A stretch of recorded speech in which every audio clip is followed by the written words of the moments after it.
Welcome to the Science of Peace podcast. This is our Sunday podcast. Oh, it's 11:11 right now on my Central Time. That's really cool. I'm your host, Yogi Chris, PhD, founder of Ninth Limb Yoga, and the show is sponsored by Ninth Limb Yoga. I'm very excited to have part two from the previous interview with Yogi Robert Boustany, yoga master also from Houston, Texas, and we're going to be going hardcore into the Hatha Yoga theory. And before we really get going with that, if you are following this on iTunes or YouTube, leave a comment, subscribe. We got a lot of great content that comes out. And I say we because I got a whole team. I mean, maybe I don't have full-time employees. We got 15 apprentices that they handle all of this posting. So if you're liking the posting, if you're liking the aesthetics, the flyers, everything, that's my team that does that. So shout out to Ninth Limb team. And so we have Robert Boustany here. If you didn't catch the previous episode, you should go check that out. Senior yoga instructor here in the West and connected in with Himalayan yoga lineages, authentic, real, just ancient Himalayan yoga, the real deal. He was also a professional physicist for 36 years and very smart dude. He brings a lot of the Western science to these Eastern practices, and he's really opened up my practice. I'm very excited to have him here right now. So welcome to my broadcast, Robert. How are you doing today? I'm doing very well. It's a beautiful day here in Houston, Texas. Got up early and did some sun exercises to activate my retinal hypothalamic tract and bring my mind online. A little bit more than just that tract, but some fun practices this morning. Yeah, what is that? If you would, I'm sure. I mean, it's so interesting. Someone interviewed me yesterday and was asking about like my rituals, my habits of my practices, and it was so interesting because I knew he didn't have much familiarity on some of the jargon that I would say that would make sense to yogis. And I'm sure for you, even if you named things to me that you were doing, I wouldn't know the names of all these things. But if you could make it digestible for everyone, you've been practicing yoga 40, 50, I don't even know how many years. 50 years. What do you do on your day-to-day? Well, there's a lot that I do on my day-to-day. Some of my initiation practices with the Himalayan monks. And that certainly makes a gigantic difference in my life. Some of the techniques can be attained free of charge under hansavedas.org. That's an authentic location for and I'll make sure the link to that gets into the description also. To kind of put it as simply as I can, there is Ujjayi breathing. Mm-hmm. And Ujjayi breathing is always done in all the pranayamas in Himalayas. And it has an effect on vagus nerves, has relaxation effects. It has certain other energetic effects. Certainly as you're exhaling, the back pressure in your lungs, because you created a restriction and you're making a little bit of sound, it doesn't have to be a sound, can be very slow breath, where the pressure builds in the lungs because you're releasing carbon dioxide. So pressure keeps building in the lungs to get this tremendous transfer of oxygen. Just from Ujjayi, but all pranayama in Himalayas is done with Ujjayi. Yeah. So I'm stimulating vagus nerve with that in particular, and then what do? You do certain practices where you're distending the lower belly. Yeah. 5 fingers below belly button. You have where the little finger is. You have second chakra, and as you're inhaling, you're expanding that core area. Nice. That expands, the diaphragm pushes down, and it increases pressure in the lower portion of the pelvis. So you get a rebound effect, which ultimately, once you're more open, will affect cerebrospinal fluid. You begin to oxygenate cerebrospinal fluid, and your control of breathing becomes much better. It also begins to open up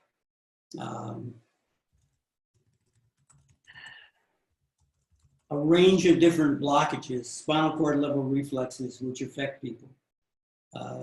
Yoga is essentially about removing the inertia brought on by your history. So if you've had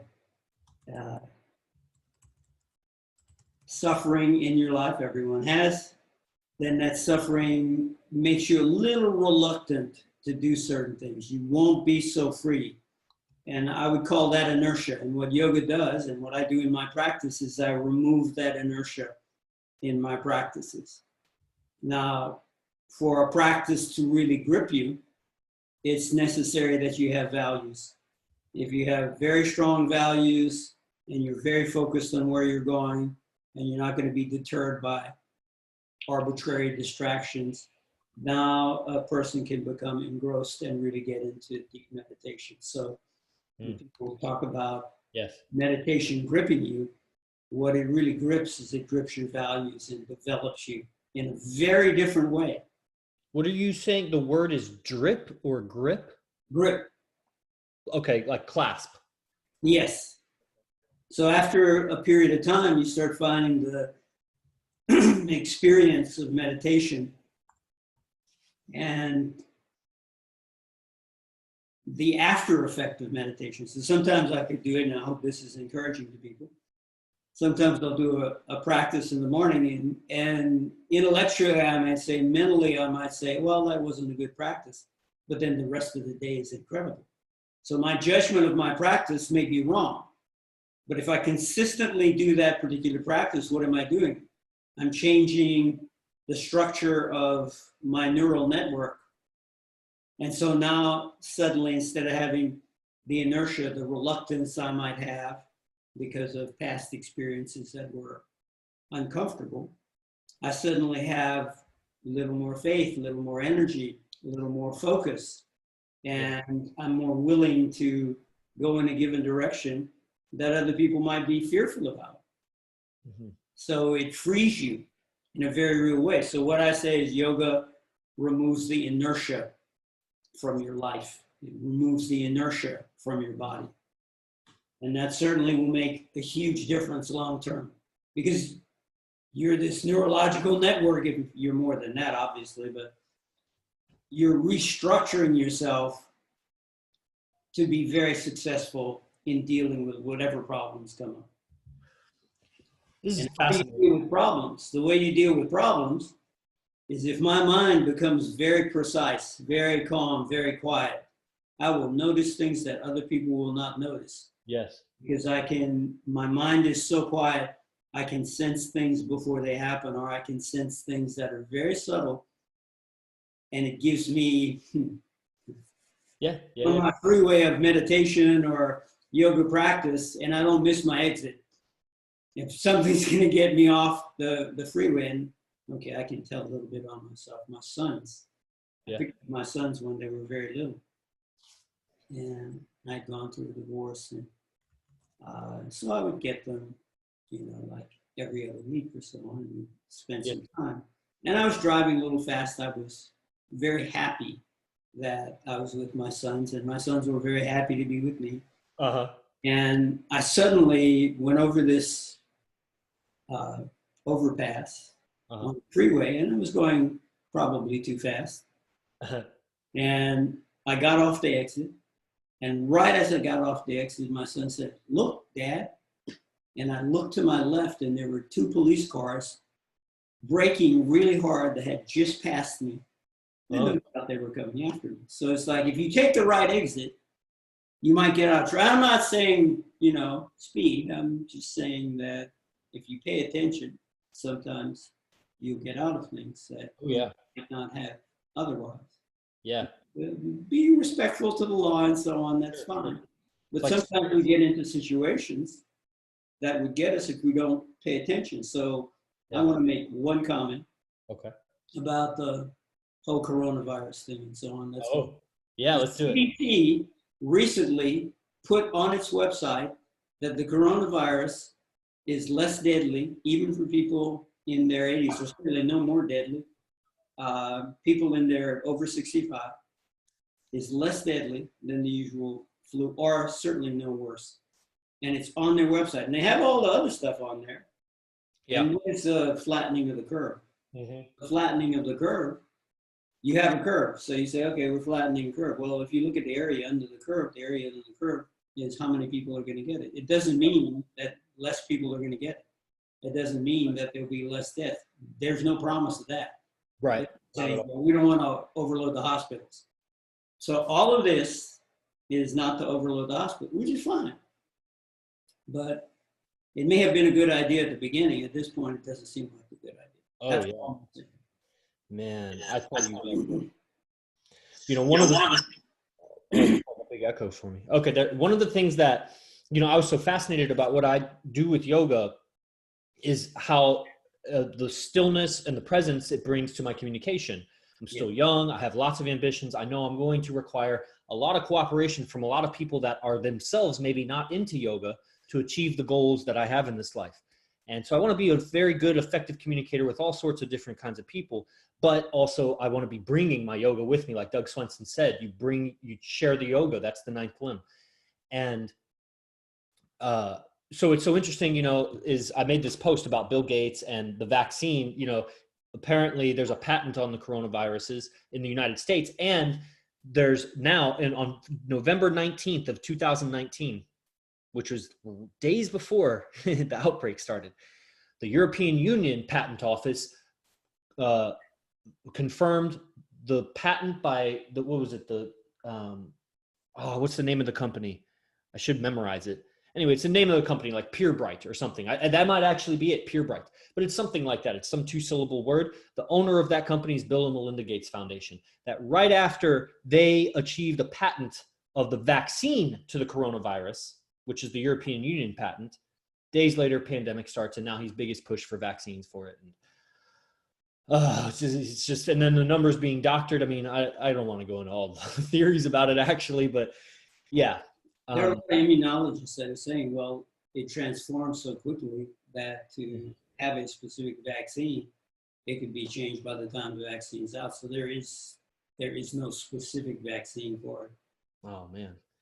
Well, my heart goes out to anyone. If you were affected, I know somebody whose family member has died and it said it was coronavirus. And even if it was or was not, because we know that they're just like attributing things to, they have to report it as corona if it's during these times and whatever.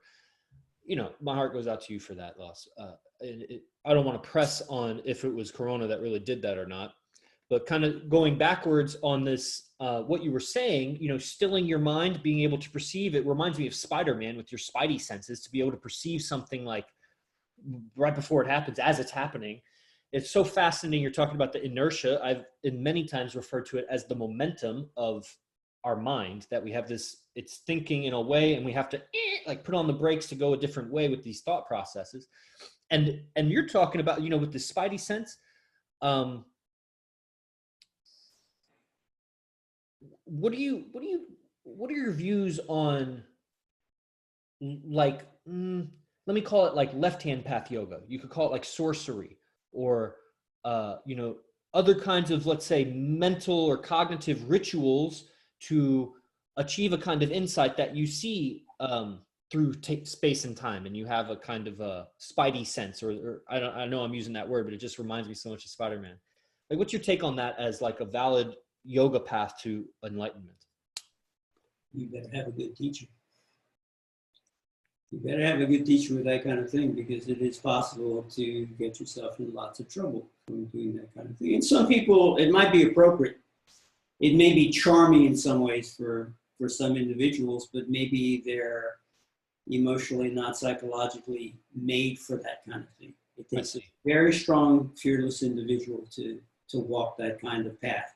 Yeah. And you have to be very clear and very sharp and very undistracted and not easily frightened to do that kind of thing. Because as soon as you get distracted, that's when you get in trouble. Yeah, that makes sense.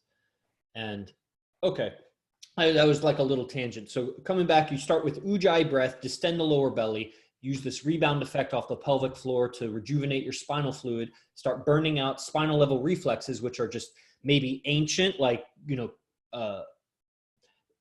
like many generations. Maybe it's just a few generations, like the karma of your parents, your grandparents, their decisions that they made in their life.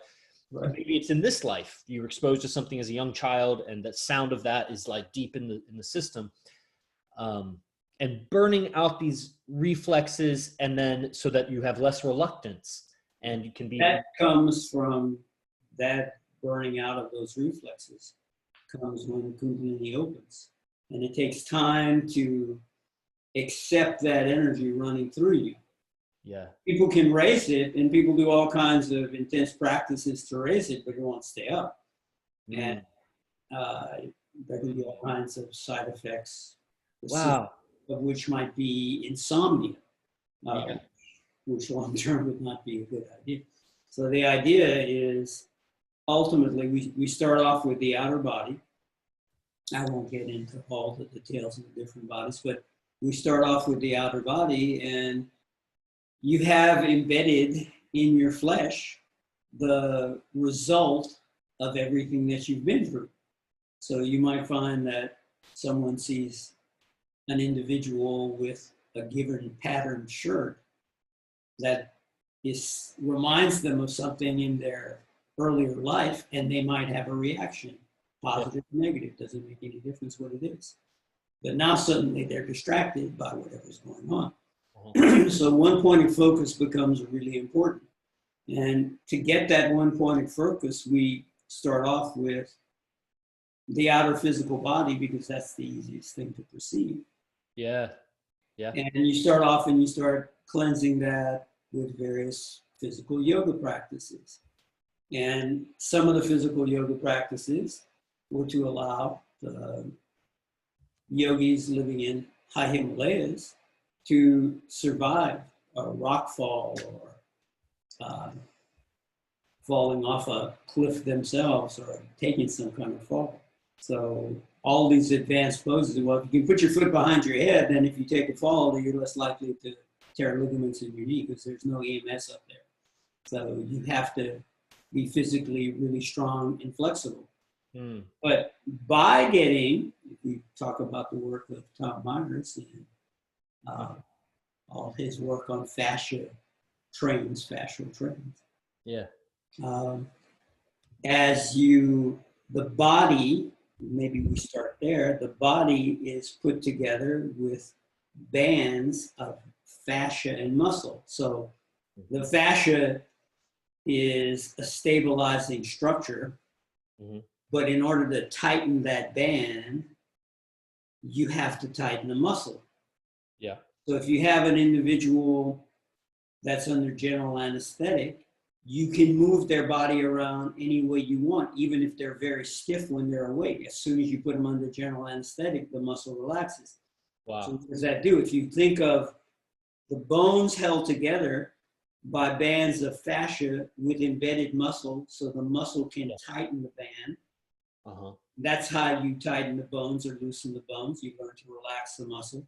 Yeah. You can also loosen the fascia, but if someone's under general anesthetic, then you can take the stiffest individual and they can easily move around in whatever direction you can move them around. Now, that would be very sore when they get into recovery, but you can move them around.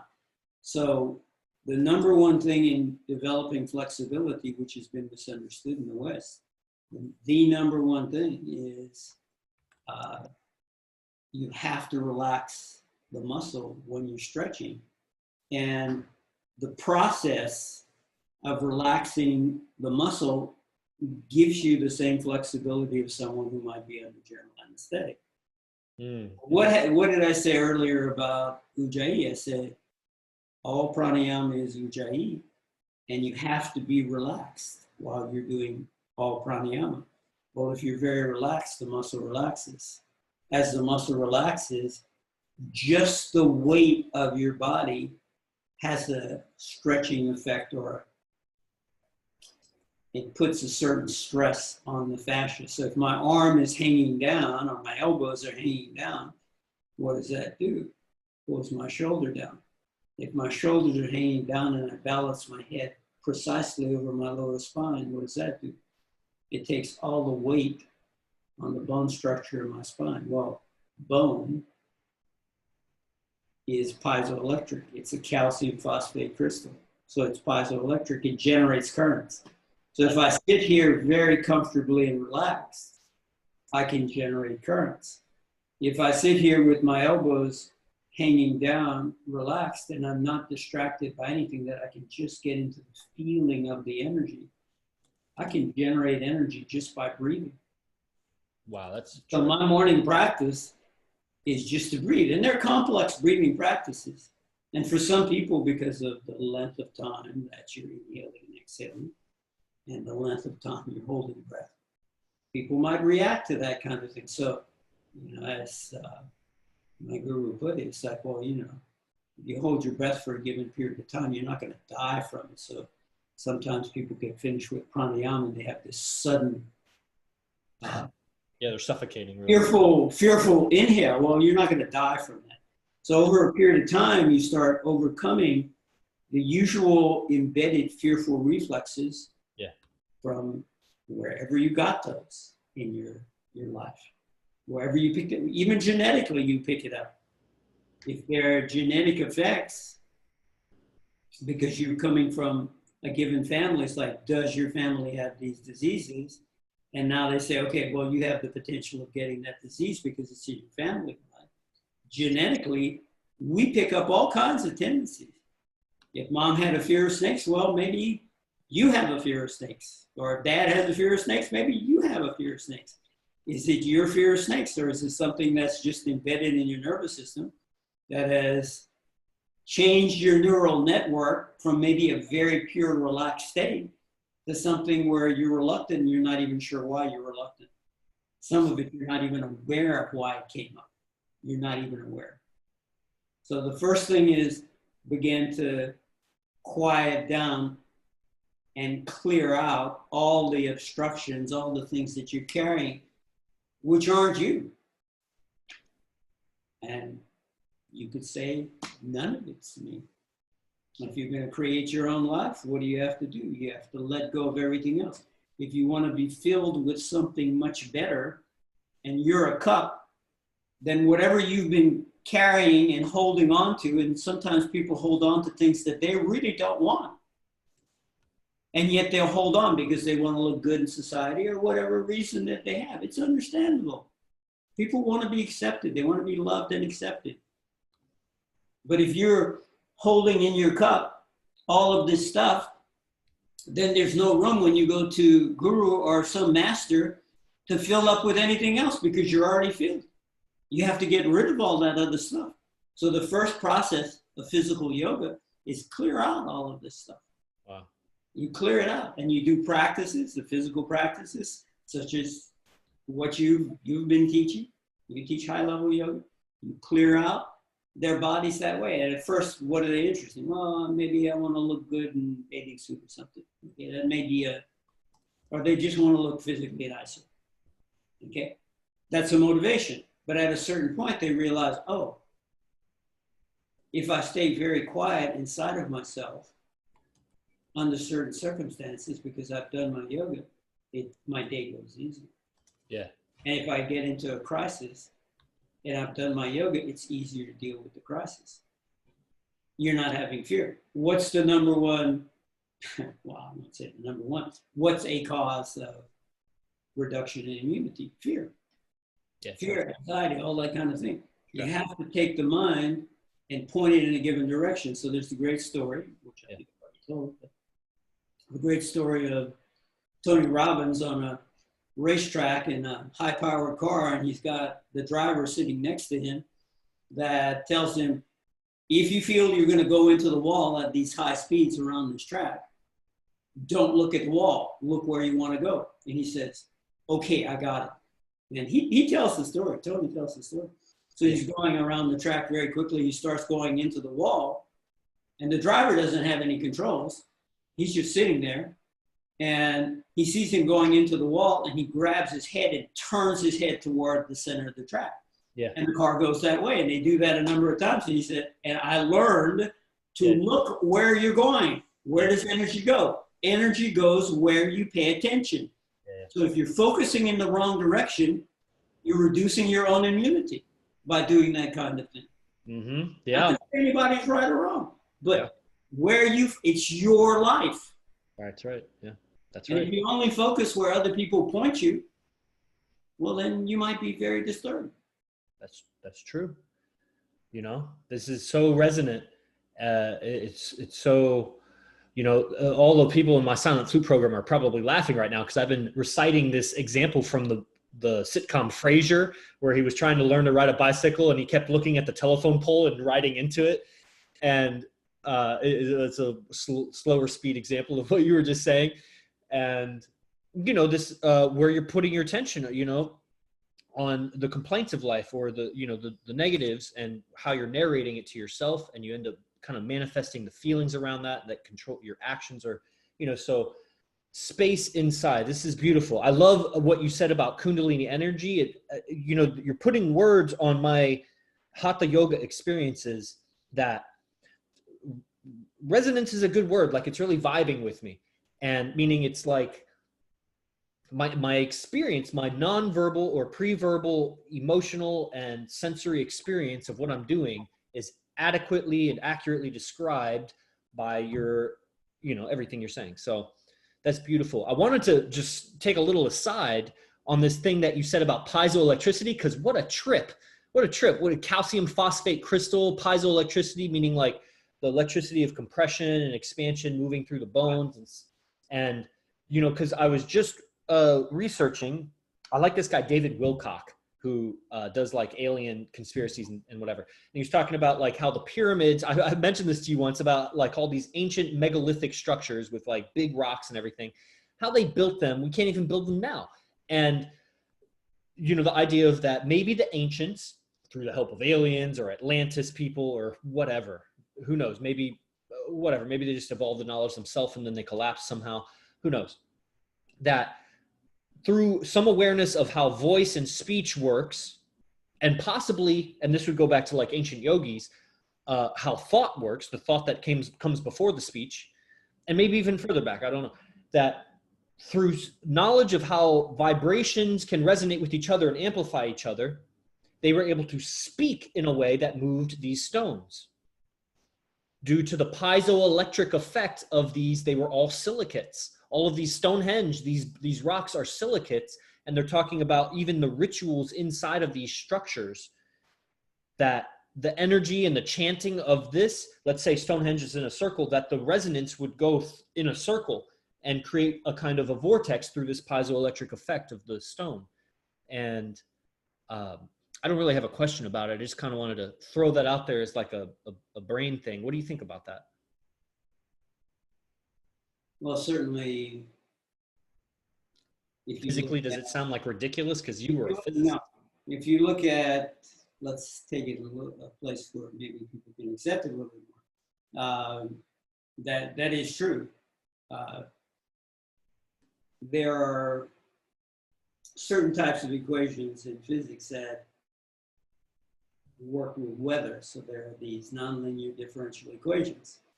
And they have certain parameters, and if you alter one of the little parameters in an equation, you get this huge change in effect. So it can go from a storm to a hurricane. Yeah. So very tiny little effects can create massive, if you line everything up correctly. Yeah, yeah. So, laser is an example of that. You take all the different oscillations of light waves and you line them up so that they all become additive. Uh-huh. And so you can burn through steel with that kind of thing. And, yeah. People kind of accept laser as, well, it's just modern technology, and they accept it, but they don't really understand what's necessarily going on. Yeah. What happens if you take an individual, this is an example, you take an individual who is totally focused on one thing. They're not fearful, they're totally focused. I know a situation where someone was in a van taking care of two little children. This was 40 years ago, 50 years ago. And she was in a van, and the van caught on fire. And in those days, they didn't have gas tanks that couldn't explode. Okay. And so there's flames in the doors in the back of the van, and she's got these two kids. And she said, I quieted myself, and I totally focused, and suddenly I was outside with both kids. We had just gone, broke through the doors, went through the fire, and we were safe on the other side. And things where, a mother sees a child underneath some heavy object and can pick up this heavy object very easily because she's totally focused on what's going on. Yeah. You know that if you focus, Wow. I mean, this is not so, just to make a point, if I'm sitting and I set my hands in close to my knees, and people can try this kind of thing, it's not necessarily so easy.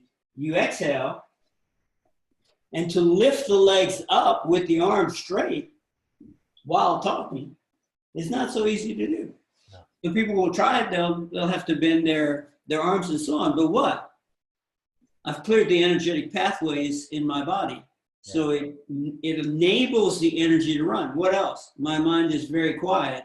So I'm not against myself. I'm also not trying to prove anything, except to encourage people that you can end your suffering if you focus in the right way. All this energy that you might be focused in the anxiety, in the worry, in the fear, whatever it is, the potential futures.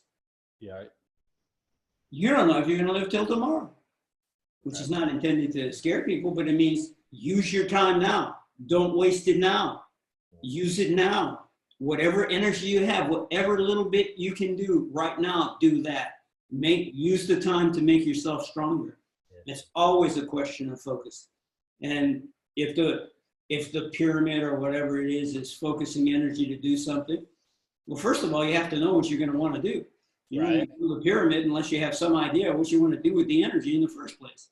Yeah, I guess what came to mind even was that the yogi, like hovering, if you can move a big stone through the piezoelectric effect of these crystal or whatever structures, and internally through the hum of chanting and whatever, it just made it seem a little bit more possible to levitate if this is what's happening in the bones.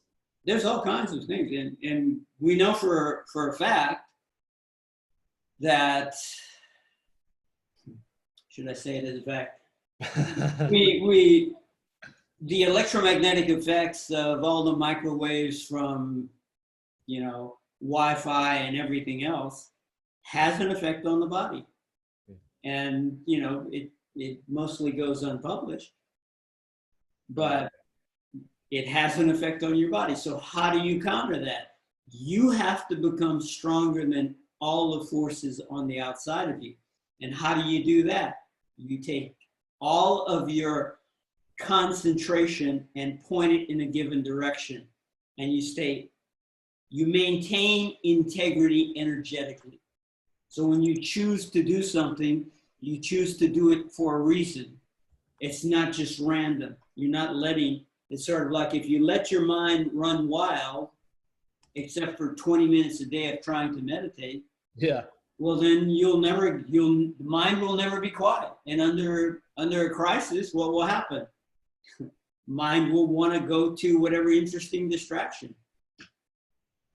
Can I ask you, when you're talking, besides telling you how great it is, one of the things that just came to mind was I'm no scholar on these things, but the Bhagavad Gita saying of no effort is ever wasted. Yes. And what would you have to say? I get a lot of the questions I get revolve around like, should I do this yoga or is this good yoga? Or, and they're not going about it with even 1% of the mindset that you're talking about right now, with maybe an end goal in mind and like to navigate your evolution through this thing. What would you talk about no effort is ever wasted with regards to like a person's starting place with yoga? Well, as we said at the outset of this, yoga removes certain inertia,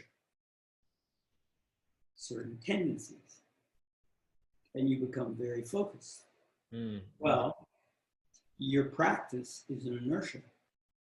It's pointing you in a given direction. It's taking all the energy and going in a given direction.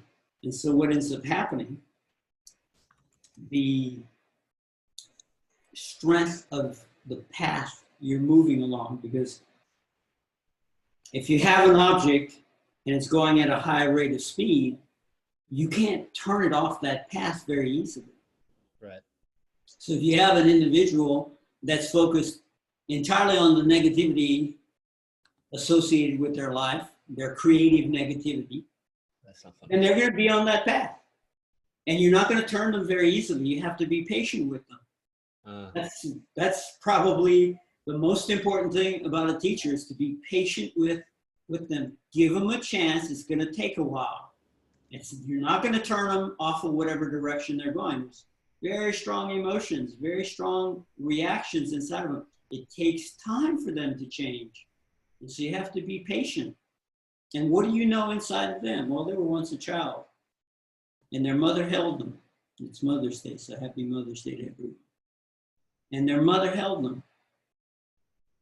And the mother looked at this baby. That baby is not contributing to the gross economic product. Yeah. And we judge our society based on standards like that. Mother is holding it. Why does mother love babies so much? She feels the life. She recognizes her own life. When do you, as an individual, when are you, if you were like that little baby held by your mother and you were so valued by her, and you were offering nothing except your presence, your life, the purity of being, not even knowing anything, you can't give any knowledge. You're just there. You're just this beautiful little being that's there. When are you no longer valuable? How old do you have to get before you're no longer valuable?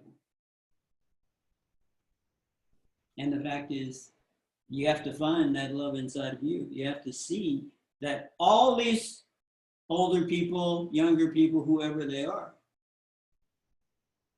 they all have life. They're all valuable because they're alive. And you would be alone. I would be alone in the midst of all eternity. Here we are. In the midst of all eternity, I showed up and I get to enjoy interacting with you. And I would be alone if you didn't exist. And what life is not valuable? Which life is not valuable? So the inertia, to answer your question, the inertia that you have, if you take that particular focus and you get up and you say, I was given this body, I don't know how it came, you don't have to know. I was given this body, I'm going to take care of this body. And I'm going to take care of this body because the only way I can take care of the people that I love is to take care of my body. So my practice every morning is me telling every person I know that I love them. And I cannot help you unless I am strong. So I make myself strong so that I can do something in this world. So I'm not a burden on other people. And the inertia of that practice will carry into, if there's another lifetime, the next lifetime. It will carry me through, because the beauty of that fulfills you inside of yourself, independent. You can be doing anything. And if you feel that love inside of yourself, if you feel that intensity and that appreciation of life inside of yourself, if you respect all people because you know that inside of yourself, you value them, because I would be alone if you were not here. And every person, whoever they are, it can be some homeless person that's on drugs or alcohol or whatever, and you can listen to them. They will tell you something that might be important if you pay attention. Life is always talking to you. So yeah, when you get to no effort is ever wasted, provided the effort is going in a direction, a focused direction, to take you from wherever you are to a better place. And where do people want to look? They always look for what is going to fulfill me. Mm-hmm. And sometimes you see kids playing video games and you think, that's not so good. I'm going to tell you a story about my sons. My sons were playing video games. It used to be, they had these monitors that were 60 hertz. So the scan rate was 60 hertz. And both of my sons came to me and they said, Dad, we can see the scan rate. We have to unconcentrate our minds so we can play the game. Because we're so concentrated. It's true. They were so concentrated they could see the scan rate. So they understood what was creating this. And they wanted to play the game. Yeah. You know what I told them? I said, life is the best video game. Yeah. Life is the best video game. It has multiple levels. It has infinite number of plots and so forth and so on. Yeah. Why don't you enjoy life? Yeah. And they're amazing. They're amazing. They're amazing kids. They're What an amazing analogy. kids. At whatever age they are now, they're full-grown men now. Yeah. Yeah, that'll adjust their perspective when they see life as a game like that. And I wish I had heard that forever, but I guess I heard it when I needed to. My imagination can help but get carried away when you're like, they were so concentrated that they saw this hertz rate with the screen renewing. And it's like, if you get so focused in on life, I wonder, can you see life renewing? You know, you get in, you start to see the frequencies of life the way that they were seeing the frequencies of a television. Yes. Oh, wow. Oh, we're blowing minds right over here. So let's get to, I'm sure we got comments. I saw something from DC. If you guys got anything, we had a question on here from Instagram. Let's see here. What you got on Facebook? Okay, if you guys got any comments or anything, type it out. We'll go with Zoom first because you can always come to the Zoom. Let's see. DC has a way of asking these super controversial questions. So let me filter this a little bit. Oh, he started practicing belly breathing. So I was teaching people a certain diaphragm isolation. That's what my online belly breathing video series. And I have them lay on their belly and give them verbal cues to feel how their skin, their flesh is expanding onto the ground as they breathe and without moving their chest. So, and then with some descriptive language for what the shape of the diaphragm is and everything. So they can really start to isolate this thing. And eventually what I was terming as this idea of tensioning, like tensioning a nerve, which I got from Simon Borg Olivia in Australia.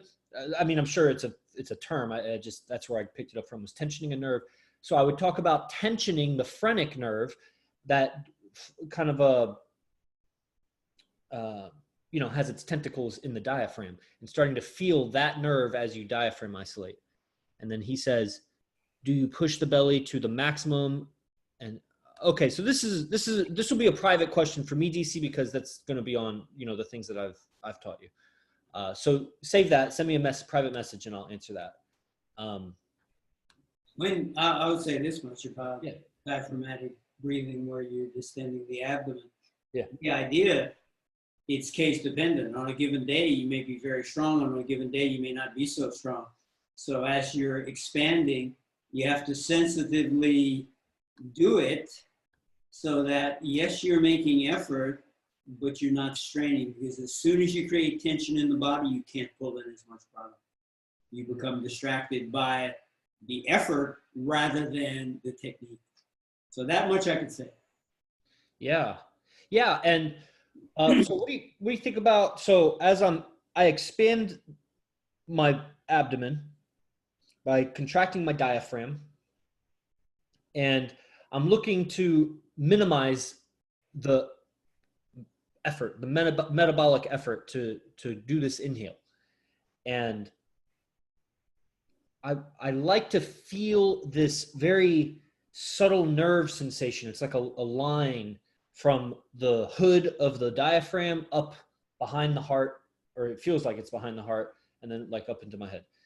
And I don't really have a question. I see a pathway to, and this is where I'm at. Well, I guess one of the most valuable aspects of having you here on the show is I can, more than almost anywhere else, voice the edge of my experience, and you seem to take it away and like add to it. I mean, what you're talking about, feeling that particular pathway, I think it's good to explore and see how everything is connected. But then ultimately you go back to this core, expanding the core and feeling the rebound effect on the base of the pelvis, and then you retire into the spine. So at a certain point, you're developing, what helps people develop concentration? Interest. If they're interested, they'll concentrate. Fair. And so if you're exploring things and it's interesting, that's developing your concentration. That's developing, if you will, the momentum, or you could say the inertia of your concentration. And at a certain point, you apply that inertia in a direction that's more focused toward the base of the pelvis and then into the spine. So it's progressive. There's no, it's like something like, I don't know, Montessori school or so on, where you take kids and you let them sort of enjoy life and explore and gain, and they'll all learn how to read, but you slow it down. You don't force them to do something that you want. Let them explore a little bit, and you just give a directive. So what a teacher does is you just give a little directive. Say, okay, stay in these bounds and look what's here. Because if you go out too far, you'll never be able to find what's in here. So you have to stay in here. So you start off and you say, okay, physical body.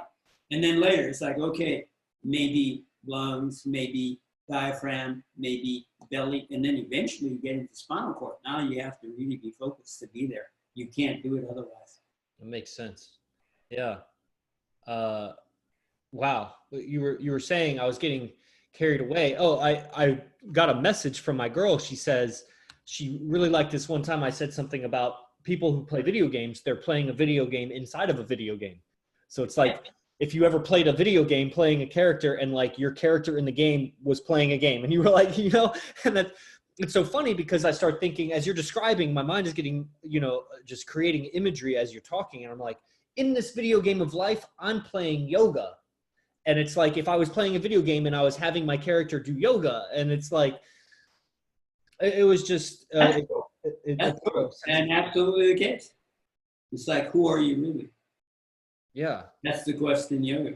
The ultimate quest is, who are you really? Who are you what? What is the word? Who are you really? Who are you really? Who are you? We'll go. Okay, so we have an audience question, and I'd love your take on this. Let's see. We have, he says, what do you, tell me, this is a drug-related question. Tell me, what do you think about smoking weed? Well, since I haven't, I wouldn't know. But all right. What I can tell you is, let's put it a different way. One of my teachers, very psychic, who never did drugs, used to go around with people who were doing drugs, and she'd teach them meditation. And we'd get together. Yeah. This is when I was in graduate school, so 1970. And I would teach them yoga. And after a period of time, they started finding that some of the enjoyment they got and the relaxation they got from the yoga became cumulative. So the state of relaxation that they could hold without taking anything was continuous, and then it begins to deepen. And it does. It begins to deepen over a period of time where you're very, very relaxed all the time. Is my intellect sharp? Yes, my intellect is sharp. How did my intellect get sharp? Because I developed my ability to focus. And I developed my ability to focus. Now, can we be useful? Yes, absolutely. Maybe someone wants to get a given effect very quickly. But ultimately, you want to be independent. Yeah. In my opinion. Yeah. I would like to be independent. Yeah. You know, it's becoming, it's really interesting because there's some federal laws which don't accept it, and there are state laws that do accept it. So there's that kind of fighting back and forth between government. Yeah, bureaucracy, friction. But well, you know, we're seeing more of that now. But nonetheless, so I can't really speak to it, but I can speak for yoga. I can speak for practicing Tai Chi. I can speak for practicing anything where you concentrate yourself and you learn that you have an infinite capacity for possibilities of creative self-expression, of intelligence. And so, you know, if it's helpful, it's helpful for you. I can't speak to that. And not for me to judge either. Not for me to judge. As long as you're being kind to the other people in your world, wonderful. But at a certain point, when I became initiated in the particular meditation, they said, don't take anything. Yeah. Do your practices. And so I took that. Where does that come from? That comes from thousands of years of people practicing yoga. And they Yeah. passed on this information to me, so that's what I practice. Yeah. Very good. Very good. There you go, Nikki. And it was basically, similar ideas. I would go deeper into, it's where, it's what is the mind, the quality of mind that you're bringing to the experience. And the marijuana is going to amplify characteristics and traits of your personality and of your processing of life. And it may even wake up some dormant things and make some of your subconscious brighter to you, which can be a distraction, but it can also yield a kind of a dirty corner in the room that you didn't know was there. But of course, habitually, anything habit, basic foundation is exactly what Robert said. Like, you want to be independent. And if you're not, then you're dependent. And if you're dependent, then there's going to be some suffering that's going to come from that eventually. I had a good friend that sent me some videos on experimental use of psilocybin. And they found that individuals with one dose of some given level, I don't know what it is, were no longer depressed. And in a large number of people, they were no longer depressed. Yeah. And that occurred because they said I'm not a psychologist, so I can't really speak to this. They said there was a trait of openness that developed. And as they developed this trait of openness, they could let go of lots of things. Mm-hmm. Yeah. And I know, like, my son is very focused on Advaita Vedanta. So he just observes. It's like, who am I? He's always asking that kind of thing. I know someone else who has a little tattoo on their body talking about, remember, we are eternal. All this pain is an illusion. And what do they say in the book of the great Advaita Vedanta? Nisargadatta Maharaj. He'll say, same kind of thing, that pain and pleasure are waves and troughs on an ocean of bliss. And because of our dependency, the mind choosing one thing is pain and one thing, and I'm not saying I'm beyond this. I say, look carefully, and you will find. And so, my friend went through tremendous amount of pain. And when they're going through a tremendous amount of pain, what do? They go inside. And they go through it. How do you get through the fire? To go back to the previous example with the woman in the van with the two little kids. Yes. How do you go through the fire? You become completely focused. You become completely self-contained. And you decide where you want to be, and you go. Yeah. And it takes tremendous courage to do that kind of thing. And it's not the path for everyone. But again, you have to have developed so much concentration that you can take all of your energy and all of your focus and reach a point very quickly without feeling like you're going in between. So I sit for meditation. And I can sit for a long period of time. Maybe not as long as some, but longer than most people would sit. And what happens? It's like, you feel like, where did the time go? Right. It's like you begin to feel in that moment, just for a short period of time, you don't know it's a short period of time, you start feeling this is what eternal is. Eternal. Totally. Yeah.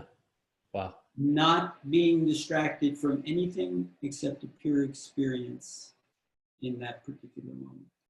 Yeah, it's fascinating. So accepting of it that nothing else changes. Okay, I'm running long. Well, it should have just saved a life. That was great because, the measure of time would be movement of particles. It's movement. Right. So if your mind is still, then there would be no time in the mind. It makes sense. There's nothing moving. Oh, what a trip. Well, I have one final question. If we were to continue for however long, I would go into concentration. I would start asking you about that. I know DC here has a question. He says, to direct it at you, Robert, how would you teach someone to slow down their heart rate? The first thing that you do to slow down the heart rate is don't concentrate on the heart. You start off a little bit differently. You begin to you have to be comfortable being physically still. That's the first thing that's necessary to slow down the heart. Now, in some cases, and understand, slowing down the heart can be useful, but you can do certain pranayama. So again, I'd refer you to the hansavedas.org site and start exploring pranayama there, because pranayama. In particular, I think he might have like maybe something where it like sometimes wakes up with like a nightmare or something, like a racing heart kind of thing. Right. So to begin to, and that's the idea. The idea is you begin to release certain tension that is built up over a lifetime. Maybe it's genetic, maybe it's spinal cord level reflex, maybe it's something else. The simple technique that you use is you begin to exhale from the mouth very softly, so you feel the warmth of the breath softly crossing the lips, as if incense has smoke rising very slowly, you exhale as if the smoke covering the heart is coming out. And you do it not when you're reacting, you can do it when you're reacting, but you do it as a regular practice. Anytime emotion comes up, just a little bit of emotion. So you get good at taking a little bit of emotion and dispersing it. Yeah. Okay, so that's one technique. The other technique that I would say is look at the technique Parvatasana. And I don't have time to, I guess, teach you here. Sure. But what you would do is you would take the arms overhead, and as you're in this particular position with the arms back, you inhale, hold the breath. So you inhale and hold the breath for the same length of time. Then you exhale and hold the breath. Then back to center. So you twist to each side, always inhaling back to center. Okay.